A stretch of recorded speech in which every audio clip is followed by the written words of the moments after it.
ಕರ್ನಾಟಕದ high voltage ಕ್ಷೇತ್ರಗಳಲ್ಲಿ shocking result. Mandya ರಣಕಣದಲ್ಲಿ ಕೊನೆ ಕ್ಷಣದಲ್ಲಿ ಚಿತ್ರಣವೇ ಬದಲಾಗಿ ಬಿಟ್ಟಿದ್ಯಾ? ಬೆಂಗಳೂರು ಗ್ರಾಮಾಂತರದಲ್ಲಿ ಲೆಕ್ಕಾಚಾರಗಳನ್ನೇ ತಲೆಕೆಳಗೆ ಮಾಡಿದ್ಯಾ ಮತದಾರ? ಶಿವಮೊಗ್ಗ ಹಾಸನ ಯಾರ ಊಹೆ ಮಾಡಿದ ರಿಸಲ್ಟ್ ಕೊಡುವುದು ಪಕ್ಕ.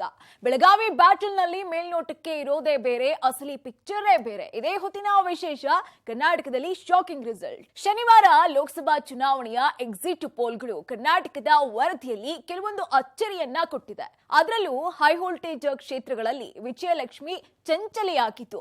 ಯಾರ ಕಡೆ ವಾಲ್ತಾಳೆ ಅನ್ನೋದು ಸಾಕಷ್ಟು ಕುತೂಹಲವನ್ನ ಕೆರಳಿಸ್ತಾ ಇದೆ. ಈ ಬಾರಿ ರಾಜ್ಯದಲ್ಲೂ ಕೂಡ ಮಾಜಿ ಸಿಎಂಗಳು, ಕೇಂದ್ರ ಸಚಿವರು, ಪ್ರಭಾವಿ ನಾಯಕರು ಎಲ್ಲರೂ ಕೂಡ ಅಖಾಡಕ್ಕೆ ಇಳಿದು ತೊಡೆ ತಟ್ಟಿದ್ದಾರೆ. ಮತದಾನೋತ್ತರ ಸಮೀಕ್ಷೆಗಳಲ್ಲಿ ಮಾತ್ರ ಯಾರೂ ಊಹಿಸಿದಂತಹ ಫಲಿತಾಂಶಗಳು ಹೊರಗೆ ಬರ್ತಾ ಇವೆ. ಅದರಲ್ಲೂ ಮಂಡ್ಯ, ಬೆಂಗಳೂರು ಗ್ರಾಮಾಂತರ, ಬೆಳಗಾವಿ, ಕಲಬುರಗಿ, ಹಾಸನ, ಶಿವಮೊಗ್ಗ, ಬಳ್ಳಾರಿ ಕ್ಷೇತ್ರಗಳ ಎಕ್ಸಿಟ್ ಪೋಲ್ ಭವಿಷ್ಯ ಮಂಗಳವಾರದ ಶಾಕಿಂಗ್ ರಿಸಲ್ಟ್ ನ ಮುನ್ಸೂಚನೆಯನ್ನ ಕೊಟ್ಟಿದೆ. ಆ ಬಗ್ಗೆ ಡೀಟೇಲ್ಸ್ ನೋಡ್ತಾ ಹೋಗೋಣ ಬನ್ನಿ. ಕರ್ನಾಟಕದ ಹೈ ವೋಲ್ಟೇಜ್ ಕ್ಷೇತ್ರಗಳಲ್ಲಿ ಶಾಕಿಂಗ್ ರಿಸಲ್ಟ್. ಎಕ್ಸಿಟ್ ಪೋಲ್ನಲ್ಲಿ ಘಟಾನುಘಟಿಗಳಿಗೆ ಶಾಕ್. ದೇಶದಲ್ಲಿ ಎಲ್ಲ 7 ಹಂತಗಳ ಮತದಾನ ಮುಗಿದು ಶನಿವಾರ ಸಂಜೆನೆ ಎಲ್ಲಾ ರಾಜ್ಯಗಳ ಎಕ್ಸಿಟ್ ಪೋಲ್ ಫಲಿತಾಂಶ ಬಂದಿದೆ. ಕರ್ನಾಟಕದ ಎಕ್ಸಿಟ್ ಪೋಲ್ ಫಲಿತಾಂಶ ಅಚ್ಚರಿ ಹುಟ್ಟಿಸುತ್ತಿದ್ದು, ಘಟಾನುಘಟಿಗಳಿಗೆ ಈ ಬಾರಿ ಶಾಕ್ ಕಾದಿದೆಯಾ ಅನ್ನೋ ಚರ್ಚೆ ಹುಟ್ಟು ಹಾಕಿದೆ. ಅದರಲ್ಲೂ ಹೈ ವೋಲ್ಟೇಜ್ ಕ್ಷೇತ್ರಗಳಲ್ಲಿ ತೀವ್ರ ನೆಕ್ ಟು ನೆಕ್ ಫೈಟ್ ಇರೋದು ಕೂಡ ಮತಗಟ್ಟೆ ಸಮೀಕ್ಷೆಯಲ್ಲಿ ಕಾಣಿಸ್ತಾ ಇದೆ. ರಾಜ್ಯದ ಮತದಾರ ಒಂದೇ ವರ್ಷದಲ್ಲಿ ತನ್ನ ಲೆಕ್ಕಾಚಾರವನ್ನೇ ಬದಲಾವಣೆ ಮಾಡಿದ್ನಾ ಅನ್ನೋ ಸಂದೇಹ ಕೆಲವು ಕಡೆ ಕಾಡ್ತಾ ಇದ್ದು, ಮತ್ತೆ ಕೆಲ ಕ್ಷೇತ್ರಗಳಲ್ಲಿ ಯಾರ ಅಧಿಪತ್ಯ ಇತ್ತು, ಯಾರ ಭದ್ರಕೋಟೆ ಅಂತ ಕರೆಯಲಾಗ್ತಾ ಇತ್ತೋ ಅವರನ್ನೇ ಮನೆಗೆ ಕಳುಹಿಸುವ ಶಾಕಿಂಗ್ ನಿರ್ಧಾರವನ್ನ ಮತದಾರ ಮಾಡಿದ್ನಾ ಅನ್ನೋ ಪ್ರಶ್ನೆಯು ಕಾಡುವಂತೆ ಮಾಡಿದೆ ಎಕ್ಸಿಟ್ ಪೋಲ್. ಇದಕ್ಕಾಗಿನೇ ಹೇಳಿದ್ದು, ಈ ಬಾರಿ ದೇಶದಲ್ಲಿ ಅದೆಷ್ಟು ಶಾಕಿಂಗ್ ರಿಸಲ್ಟ್ ಇರುತ್ತವೋ ಗೊತ್ತಿಲ್ಲ. ಕರ್ನಾಟಕದಲ್ಲಿ ಮಾತ್ರ 100% ಶಾಕಿಂಗ್ ರಿಸಲ್ಟ್ ಕಾದಿದೆ ಅಂತಾನೆ ತಜ್ಞರು ಹೇಳಿದ್ದಾರೆ. ಸದ್ಯ ಬಂದಿರೋದು ಮತದಾನೋತ್ತರ ಸಮೀಕ್ಷೆ. ಇದುವೇ ಅಂತಿಮ ಫಲಿತಾಂಶವಲ್ಲ. ಆದರೂ ಈ ಮತಗಟ್ಟೆ ಸಮೀಕ್ಷೆ ಅಥವಾ ಎಕ್ಸಿಟ್ ಪೋಲ್ಗೆ ಯಾಕೆಷ್ಟು ಮಹತ್ವ ಅನ್ನೋದನ್ನ ಸಂಕ್ಷಿಪ್ತವಾಗಿ ಹೇಳಿಬಿಡ್ತೀವಿ. ಮತದಾನ ಶುರುವಾಗುವ ಮೊದಲು ನಡೆಯುವ ಸಮೀಕ್ಷೆಗಳಿಗೂ ನಂತರ ಸಮೀಕ್ಷೆಗಳಿಗೂ ವ್ಯತ್ಯಾಸ ಇರುತ್ತವೆ. ಚುನಾವಣೆ ಘೋಷಣೆಯಾಗಿ ಪ್ರಚಾರಗಳು ಆರಂಭವಾದ ಬಳಿಕ ಮತದಾರನ ಮನಸ್ಸು ಕೂಡ ಬದಲಾಗುತ್ತೆ. ಇದಕ್ಕೆ ಹಲವಾರು ಕಾರಣಗಳು ಕೂಡ ಇರುತ್ತವೆ. ರಾಜಕಾರಣಿಗಳು ಕೊಡುವ ಭರವಸೆಗಳು, ಮಾತುಗಳು, ನಡೆಯುವ ರಾಜಕೀಯ ಬೆಳವಣಿಗೆಗಳೆಲ್ಲ ಮತದಾರನ ಮನಸ್ಸಿನ ಮೇಲೆ ಪ್ರಭಾವ ಬೀರಿ ಆಯ್ಕೆ ಬದಲಾಗುವಂತೆ ಮಾಡುತ್ತವೆ. ಹೀಗಾಗಿನೇ ಮತಗಟ್ಟೆ ಸಮೀಕ್ಷೆಗಳು ಅಂತಿಮ ಫಲಿತಾಂಶಕ್ಕೆ ತುಂಬಾ ಹತ್ತಿರದಲ್ಲಿ ಇರುತ್ತದೆ ಅಂತಾನೆ ಹೇಳಲಾಗುತ್ತೆ. ನಿಖರವಾಗಿ ಇದೇ ರೀತಿ ಫಲಿತಾಂಶ ಬರದೇ ಇದ್ರೂ ಹೆಚ್ಚು ಕಮ್ಮಿ ಹೀಗೆ ಆಗುವ ಎಲ್ಲ ಸಾಧ್ಯತೆಗಳು ಇರುತ್ತವೆ. ಈ ಹಿಂದಿನ ಚುನಾವಣೆಗಳಲ್ಲಿ ಇದು ಸಾಬೀತಾಗಿದೆ. ಹೀಗಾಗಿನೇ ಎಕ್ಸಿಟ್ ಪೋಲ್ ಮೇಲೆ ಸ್ವಲ್ಪ ವಿಶ್ವಾಸ ಹೆಚ್ಚೇ ಇರುತ್ತೆ. ಸದ್ಯ ಕರ್ನಾಟಕದ ಬಗ್ಗೆ ಎಕ್ಸಿಟ್ ಪೋಲ್ಗಳು ನುಡಿದಿರುವ ಭವಿಷ್ಯವೇ ಕುತೂಹಲಕಾರಿಯಾಗಿರೋದು. ಮಂಡ್ಯದಲ್ಲಿ ಜೆಡಿಎಸ್ ಮತ್ತೆ ಅಧಿಪತ್ಯ ಸ್ಥಾಪಿಸುತ್ತಾ ಕುಮಾರಸ್ವಾಮಿ ಸಂಸದರಾಗಿ ದೆಹಲಿಗೆ ಹೋಗ್ತಾರಾ? ಎಕ್ಸಿಟ್ ಪೋಲ್ ನುಡಿದ ಭವಿಷ್ಯದಲ್ಲಿ ಅಚ್ಚರಿ. ಪ್ರತಿ ಬಾರಿ ಚುನಾವಣೆಯಲ್ಲೂ ಮಂಡ್ಯ ಒಂದಿಲ್ಲ ಒಂದು ಕಾರಣಕ್ಕಾಗಿ ಸದ್ದು ಮಾಡುತ್ತೆ. ಮಂಡ್ಯದ ಚುನಾವಣೆ ಇಂಡಿಯಾದಲ್ಲೇ ಚರ್ಚೆಯಾಗುತ್ತೆ ಅನ್ನೋ ಮಾತು ಅತಿಶಯೋಕ್ತಿಯಂತೂ ಅಲ್ವೇ ಅಲ್ಲ. ಕಳೆದ ಲೋಕಸಭಾ ಚುನಾವಣೆ ಬೇರೆಯದ್ದೇ ಕಾರಣಕ್ಕೆ ಮಂಡ್ಯ ಸದ್ದು ಮಾಡಿತ್ತು. ಆಗ ಕರ್ನಾಟಕದಲ್ಲಿ ಜೆಡಿಎಸ್ ಕಾಂಗ್ರೆಸ್ ಮೈತ್ರಿ ಸರ್ಕಾರ ಇತ್ತು. ನಟ, ಮಾಜಿ ಸಂಸದ, ಮಾಜಿ ಸಚಿವ ದಿವಂಗತ ಅಂಬರೀಶ್ ಅವರ ಧರ್ಮಪತ್ನಿ ಸುಮಲತಾ ಪಕ್ಷೇತರ ಅಭ್ಯರ್ಥಿಯಾಗಿ ಚುನಾವಣಾ ಕಣಕ್ಕೆ ಇಳಿದಿದ್ರು. ಅಂದು ಸಿಎಂ ಆಗಿದ್ದ ಕುಮಾರಸ್ವಾಮಿ ತಮ್ಮ ಪುತ್ರನಿಗೆ ಮಂಡ್ಯದಲ್ಲಿ ಭದ್ರ ನೆಲೆ ಒದಗಿಸಿಕೊಡುವ ಲೆಕ್ಕಾಚಾರ ಹಾಕಿದ್ರು. ಪ್ರತಿ ಬಾರಿ ಇಲ್ಲಿ ಜೆಡಿಎಸ್ ಹಾಗೂ ಕಾಂಗ್ರೆಸ್ ನಡುವೆನೆ ಫೈಟ್ ನಡೀತಾ ಇತ್ತು. ಕಳೆದ ಬಾರಿ ಜೆಡಿಎಸ್ ಕಾಂಗ್ರೆಸ್ಸೇ ಮೈತ್ರಿ ಮಾಡಿಕೊಂಡಿದ್ದರಿಂದ ಕುಮಾರಸ್ವಾಮಿ ಹಾದಿಯು ಸುಗಮವಾದಂತಿತ್ತು. ಆದರೆ ಸುಮಲತಾ ಪಕ್ಷೇತರರಾಗಿ ಸ್ಪರ್ಧಿಸಿ ಶಾಕ್ ಕೊಟ್ಟಿದ್ರು. ಬಿಜೆಪಿ ಇವರಿಗೆ ನೇರ ಬೆಂಬಲ ಕೊಟ್ಟಿತ್ತು. ಹೀಗಾಗಿ ಮಂಡ್ಯ ಹೈ ವೋಲ್ಟೇಜ್ ಕಣವಾಗಿತ್ತು. ಸುಮಲತಾ ಗೆದ್ದು ಇತಿಹಾಸ ಬರೆದಿದ್ರು. ಈ ಬಾರಿಯ ಲೋಕಸಭಾ ಚುನಾವಣೆಯಲ್ಲಿ ಮಂಡ್ಯದ ಪರಿಸ್ಥಿತಿ ಸಂಪೂರ್ಣ ಭಿನ್ನವಾಗಿತ್ತು. ಯಾಕಂದ್ರೆ ಈ ಬಾರಿ ಜೆಡಿಎಸ್ ಬಿಜೆಪಿ ಜೊತೆ ಮೈತ್ರಿ ಮಾಡಿಕೊಂಡಿತ್ತು. ಕಳೆದ ಬಾರಿ ಪಕ್ಷೇತರರಾಗಿ ನಿಂತು ಗೆದ್ದಿದ್ದ ಸುಮಲತಾ ಬಿಜೆಪಿಗೆ ಸೇರಿ ಸ್ಪರ್ಧಿಸುವ ಲೆಕ್ಕಾಚಾರ ಹಾಕೊಂಡಿದ್ರು. ಆದರೆ ಮಂಡ್ಯ ಜೆಡಿಎಸ್ನ ಸಾಂಪ್ರದಾಯಿಕ ಮತಕೋಟೆಯಾಗಿದ್ದರಿಂದ ಮೈತ್ರಿ ಧರ್ಮ ಪಾಲನೆಗೆ ಮಂಡ್ಯವನ್ನ ಜೆಡಿಎಸ್ಗೆ ಬಿಟ್ಕೊಡ್ತು. ಕುಮಾರಸ್ವಾಮಿಯೇ ಮಂಡ್ಯದ ಮೈತ್ರಿ ಅಭ್ಯರ್ಥಿಯಾದರು. ಸುಮಲತಾ ಬಿಜೆಪಿಗೆ ಸೇರಿದ್ರು. ಮಂಡ್ಯ ಟಿಕೆಟ್ ಸಿಗದೆ ಹತಾಶರಾಗಿದ್ರು. ಕುಮಾರಸ್ವಾಮಿ ಪರ ಪ್ರಚಾರವನ್ನೂ ಮಾಡದೆ ತಟಸ್ಥರಾಗಿ ಉಳಿದು ಬಿಟ್ಟಿದ್ರು. ಈ ಗೊಂದಲದ ಲಾಭ ಪಡೆಯೋದಕ್ಕೆ ಕಾಂಗ್ರೆಸ್ ಮಂಡ್ಯದಿಂದ ಶ್ರೀಮಂತ ಉದ್ಯಮಿ ಸ್ಟಾರ್ ಚಂದ್ರು ಅವರನ್ನ ಕಣಕ್ಕಿಳಿಸಿತು. ಹಾಗಾದ್ರೆ ಈ ಯುದ್ಧದಲ್ಲಿ ಗೆಲ್ಲೋರು ಯಾರು ಅನ್ನೋದೇ ಕುತೂಹಲ. ಹೈ ವೋಲ್ಟೇಜ್ ಕ್ಷೇತ್ರದ ಎಕ್ಸಿಟ್ ಪೋಲ್ ಕೊಟ್ಟ ರಿಸಲ್ಟ್ ನೋಡೋಣ. ಮಂಡ್ಯ ಕ್ಷೇತ್ರ ಮೈತ್ರಿ ಅಭ್ಯರ್ಥಿಯಾಗಿ ಕುಮಾರಸ್ವಾಮಿ, ಕಾಂಗ್ರೆಸ್ ಅಭ್ಯರ್ಥಿಯಾಗಿ star Chandru. Exit poll result H D. Kumaraswamy ಮುನ್ನಡೆ. ಇದು ಶನಿವಾರ ಸಂಜೆ ಪ್ರಕಟವಾದ ಬಹುತೇಕ ಎಕ್ಸಿಟ್ ಪೋಲ್ಗಳು ಕೊಟ್ಟ ರಿಸಲ್ಟ್. ಕಾಂಗ್ರೆಸ್ ಲೆಕ್ಕಾಚಾರದ ಪ್ರಕಾರವೇ ಒಂದು 50,000 ಲೀಡ್ನಲ್ಲಿ ಅವರ ಅಭ್ಯರ್ಥಿ ಗೆಲ್ತಾರಂತೆ. ಬಿಜೆಪಿ ಜೆಡಿಎಸ್ ಲೆಕ್ಕಾಚಾರದ ಪ್ರಕಾರ ಕುಮಾರಸ್ವಾಮಿ 1,00,000ಕ್ಕೂ ಅಧಿಕ ಮತಗಳ ಲೀಡ್ನಲ್ಲಿ ಗೆಲ್ಲಬಹುದಂತೆ. ಎಕ್ಸಿಟ್ ಪೋಲ್ ಕೂಡ ಇದು ನಿಜವಾಗಬಹುದು ಅಂತ ಭವಿಷ್ಯ ನುಡಿತಾ ಇದ್ದು, ಸದ್ಯ ಮಂಡ್ಯದಲ್ಲಿ ಕುಮಾರಸ್ವಾಮಿಯೇ ಮುನ್ನಡೆಯಲ್ಲಿ ಇದ್ದಾರೆ ಎಂದಿದೆ. ಕಳೆದ ವಿಧಾನಸಭಾ ಚುನಾವಣೆಯಲ್ಲಿ ತನ್ನ ಭದ್ರಕೋಟೆಯನ್ನೇ ಜೆಡಿಎಸ್ ಕಳೆದುಕೊಂಡಿತ್ತು. ಈಗ ಲೋಕಸಭಾ ಚುನಾವಣೆಯಲ್ಲಿ ಬಿಜೆಪಿಯ ಬೆಂಬಲದೊಂದಿಗೆ ಮಂಡ್ಯವನ್ನ ಮರಳಿ ಪಡೆಯುವ ಲಕ್ಷಣ ಇದೆ. ಅಂತಿಮ ಫಲಿತಾಂಶ ಎಕ್ಸಿಟ್ ಪೋಲ್ನಂತೆಯೇ ಇರುತ್ತಾ, ಉಲ್ಟಾ ಹೊಡೆಯುತ್ತಾ ನೋಡಬೇಕು. ಬೆಂಗಳೂರು ಗ್ರಾಮಾಂತರದ ಎಕ್ಸಿಟ್ ಪೋಲ್ ಏನ್ ಹೇಳ್ತಿದೆ? ಯಾರಿಗೆ ಶಾಕ್, ಯಾರಿಗೆ ಲಕ್? ಕುತೂಹಲ ಮೂಡಿಸಿ. ಕರ್ನಾಟಕದಲ್ಲಿ ಈ ಬಾರಿ ಅತಿ ಹೆಚ್ಚು ಕುತೂಹಲ ಕೆರಳಿಸಿದ ಕ್ಷೇತ್ರ ಅಂದ್ರೆ ಅದು ಬೆಂಗಳೂರು ಗ್ರಾಮಾಂತರ ಕ್ಷೇತ್ರ. ಕಳೆದ 2 ಲೋಕಸಭಾ ಚುನಾವಣೆಗಳಲ್ಲೂ ಬೆಂಗಳೂರು ಗ್ರಾಮಾಂತರದಲ್ಲಿ ಬಹುತೇಕ ಒನ್ ಸೈಡೆಡ್ ಪಂದ್ಯವೇ ನಡೀತಾ ಇದೆ. ಡಿಕೆ ಬ್ರದರ್ಸ್ನ ಭದ್ರಕೋಟೆಯಾಗಿರುವ ಬೆಂಗಳೂರು ಗ್ರಾಮಾಂತರದಲ್ಲಿ ಕಳೆದ ಬಾರಿ ಅಶ್ವಥ್ ನಾರಾಯಣ್ ಅವರನ್ನ ಕಣಕ್ಕಿಳಿಸಿ ಬಿಜೆಪಿ ಸವಾಲೊಡ್ಡುವ ಪ್ರಯತ್ನ ನಡೆಸಿತ್ತು. ಅದು ಫಲ ಕೊಟ್ಟಿರಲಿಲ್ಲ. ಈ ಬಾರಿ ಕಾಂಗ್ರೆಸ್ದೇ ಸರ್ಕಾರ ಇರೋದ್ರಿಂದ, ಡಿಕೆಶಿ ಡಿಸಿಎಂ ಕೂಡ ಆಗಿರೋದ್ರಿಂದ ಬೆಂಗಳೂರು ಗ್ರಾಮಾಂತರ ಸುಲಭ ತುತ್ತು ಅಂತಾನೆ ಭಾವಿಸಲಾಗಿತ್ತು. ಆದರೆ ರಾಜ್ಯದಲ್ಲಿ ಬಿಜೆಪಿ ಜೆಡಿಎಸ್ ಮೈತ್ರಿ ಮಾಡಿಕೊಂಡು ದೇವೇಗೌಡರ ಅಳಿಯ ಜನಪ್ರಿಯ ವೈದ್ಯರು ಆಗಿರುವ ಡಾಕ್ಟರ್ ಮಂಜುನಾಥ್ ಅವರನ್ನ ಬಿಜೆಪಿ ಅಭ್ಯರ್ಥಿಯಾಗಿ ಬೆಂಗಳೂರು ಗ್ರಾಮಾಂತರ ಕ್ಷೇತ್ರಕ್ಕೆ ಹಾಕಿದಾಗ ಚಿತ್ರಣವೇ ಸಂಪೂರ್ಣ ಬದಲಾಗಿದೆ. ಬೆಂಗಳೂರು ಗ್ರಾಮಾಂತರದಲ್ಲಿ ವೈದ್ಯ ಮಂಜುನಾಥ್ ಸ್ಪರ್ಧೆ ಎಲ್ಲರಿಗೂ ಅಚ್ಚರಿ ಮೂಡಿಸಿತ್ತು.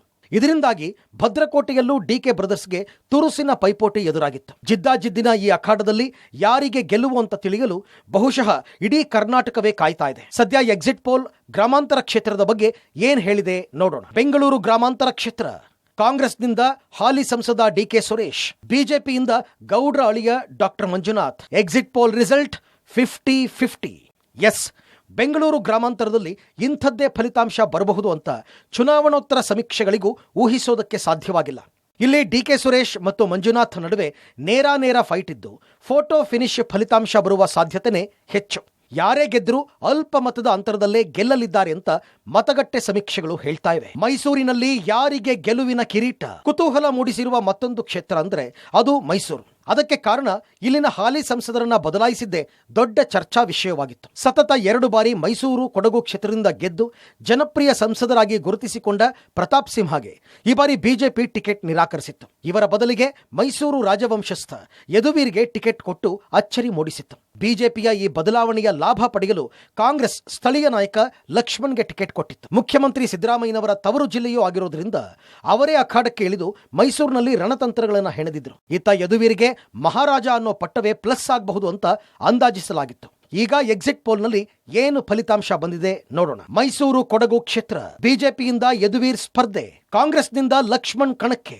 ಎಕ್ಸಿಟ್ ಪೋಲ್ ರಿಸಲ್ಟ್ ಯದುವೀರ್ ಮುನ್ನಡೆ. ಎಸ್, ಮೈಸೂರಿನಲ್ಲಿ ಬಿಜೆಪಿಯೇ ಮತ್ತೊಮ್ಮೆ ಮುನ್ನಡೆ ಸಾಧಿಸಬಹುದು ಅಂತ ಗ್ರೌಂಡ್ ರಿಪೋರ್ಟ್ ಹೇಳ್ತಾ ಇದೆ. ಎಕ್ಸಿಟ್ ಪೋಲ್ ಪ್ರಕಾರ ಬಿಜೆಪಿ ಅಭ್ಯರ್ಥಿ ಯದುವೀರ್ 1,00,000 ಮತಗಳ ಅಂತರದಿಂದ ಗೆಲ್ಲಬಹುದಂತೆ. ಎಕ್ಸಿಟ್ ಪೋಲ್ ಭವಿಷ್ಯವೇ ಅಂತಿಮ ಫಲಿತಾಂಶದಲ್ಲೂ ಪ್ರತಿಬಿಂಬಿಸುತ್ತಾ ಈಗಲೇ ಹೇಳೋದಕ್ಕೆ ಸಾಧ್ಯ ಇಲ್ಲ. ಈ ಬಾರಿ ಮತದಾನದ ಬಳಿಕ ವಿವಾದ ಸೃಷ್ಟಿಸಿದ್ದು ಹಾಸನ ಸಂಸದ ಪ್ರಜ್ವಲ್ ರೇವಣ್ಣ.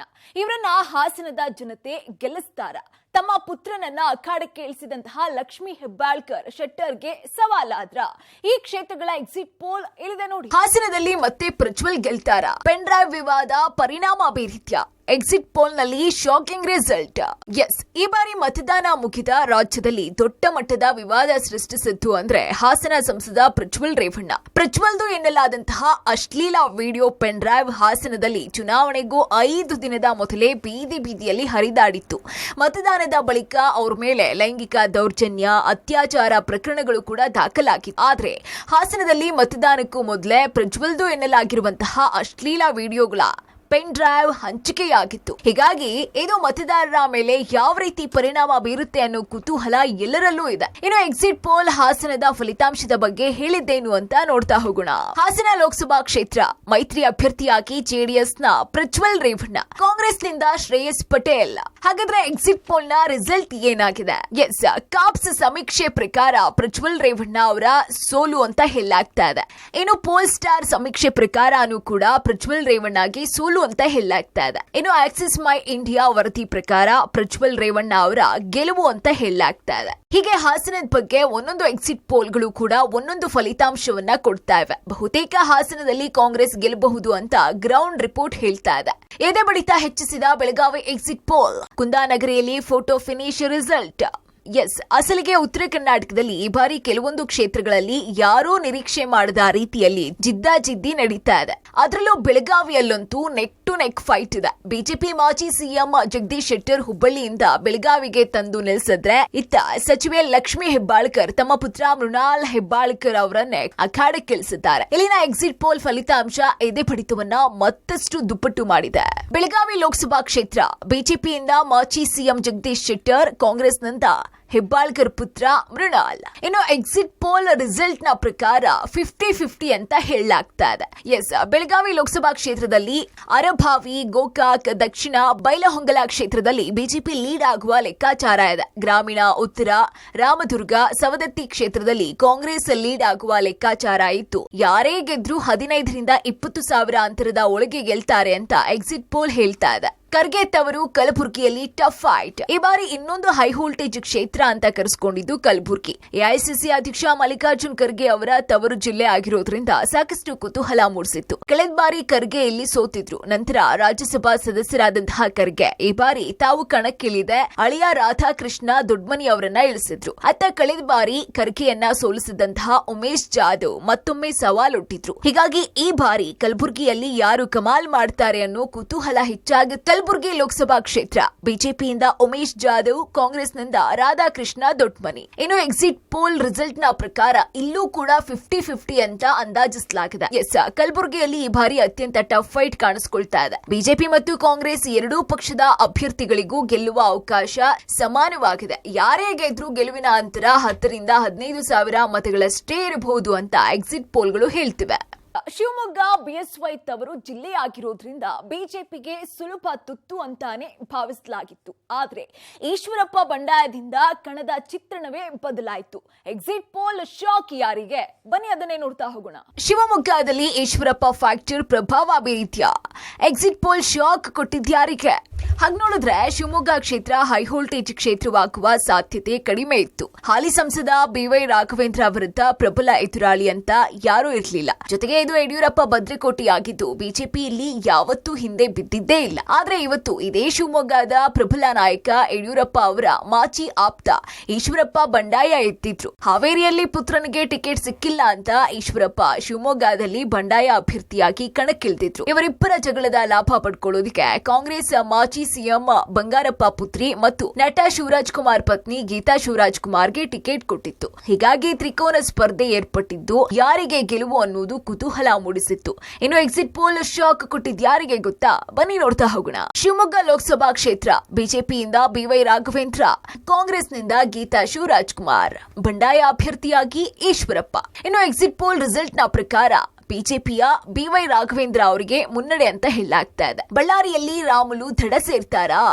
ಇನ್ನು ಈ ಬಾರಿ ಬಳ್ಳಾರಿ ಕೂಡ ತೀವ್ರ ಹಣಾಹಣಿ ಇರುವ ಕ್ಷೇತ್ರವಾಗಿ ಮಾರ್ಪಟ್ಟಿದೆ. ಕಳೆದ ವಿಧಾನಸಭಾ ಚುನಾವಣೆಯಲ್ಲಿ ಬಳ್ಳಾರಿಯನ್ನ ಕಾಂಗ್ರೆಸ್ ಕಬ್ಜಾ ಮಾಡ್ಕೊಂಡ್ಬಿಟ್ಟಿತ್ತು. ಹೀಗಾಗಿ ಈ ಬಾರಿ ಬಿಜೆಪಿ ಮತ್ತು ಕಾಂಗ್ರೆಸ್ ನಡುವೆ ನೆಕ್ ಟು ನೆಕ್ ಫೈಟ್ ಏರ್ಪಟ್ಟಿದೆ. ಅದರಲ್ಲೂ ಬಿಜೆಪಿಯಿಂದ ಮಾಜಿ ಸಚಿವ ಶ್ರೀರಾಮುಲು ಅಖಾಡಕ್ಕೆ ಇಳಿತಾ ಇರೋದ್ರಿಂದ ಸ್ಪರ್ಧೆ ಮತ್ತಷ್ಟು ತೀವ್ರಗೊಂಡಿತ್ತು. ಇನ್ನು ಎಕ್ಸಿಟ್ ಪೋಲ್ ನ ಭವಿಷ್ಯ ಕೂಡ ಕುತೂಹಲ ಮೂಡಿಸಿದೆ. ಬಳ್ಳಾರಿ ಲೋಕಸಭಾ ಕ್ಷೇತ್ರ ಬಿಜೆಪಿಯಿಂದ ಶ್ರೀರಾಮುಲು ಕಣಕ್ಕೆ, ಕಾಂಗ್ರೆಸ್ನಿಂದ ತುಕಾರಾಮ್. ಇನ್ನು ಎಕ್ಸಿಟ್ ಪೋಲ್ ರಿಸಲ್ಟ್ ನ ಪ್ರಕಾರ ಬಿಜೆಪಿಯ ಶ್ರೀರಾಮುಲು ಮುನ್ನಡೆ ಅಂತ ಅಂದಾಜಿಸಲಾಗಿದೆ. ಇನ್ನು ಬಳ್ಳಾರಿಯಲ್ಲಿ ಬಿಜೆಪಿ ಗೆಲ್ಲಬಹುದು ಅಂತ ಮತಗಟ್ಟೆ ಸಮೀಕ್ಷೆ ಹೇಳ್ತಾ ಇದ್ರು ಕೂಡ ಗೆಲುವಿನ ಅಂತರ 15 ಸಾವಿರ ದಾಟಲ್ಲ ಅಂತಾನು ಕೂಡ ಹೇಳ್ತಾ ಇದೆ. ಹೀಗಾಗಿ ಕೊನೆ ಕ್ಷಣದಲ್ಲಿ ಏನು ಬೇಕಾದ್ರೂ ಆಗಬಹುದು.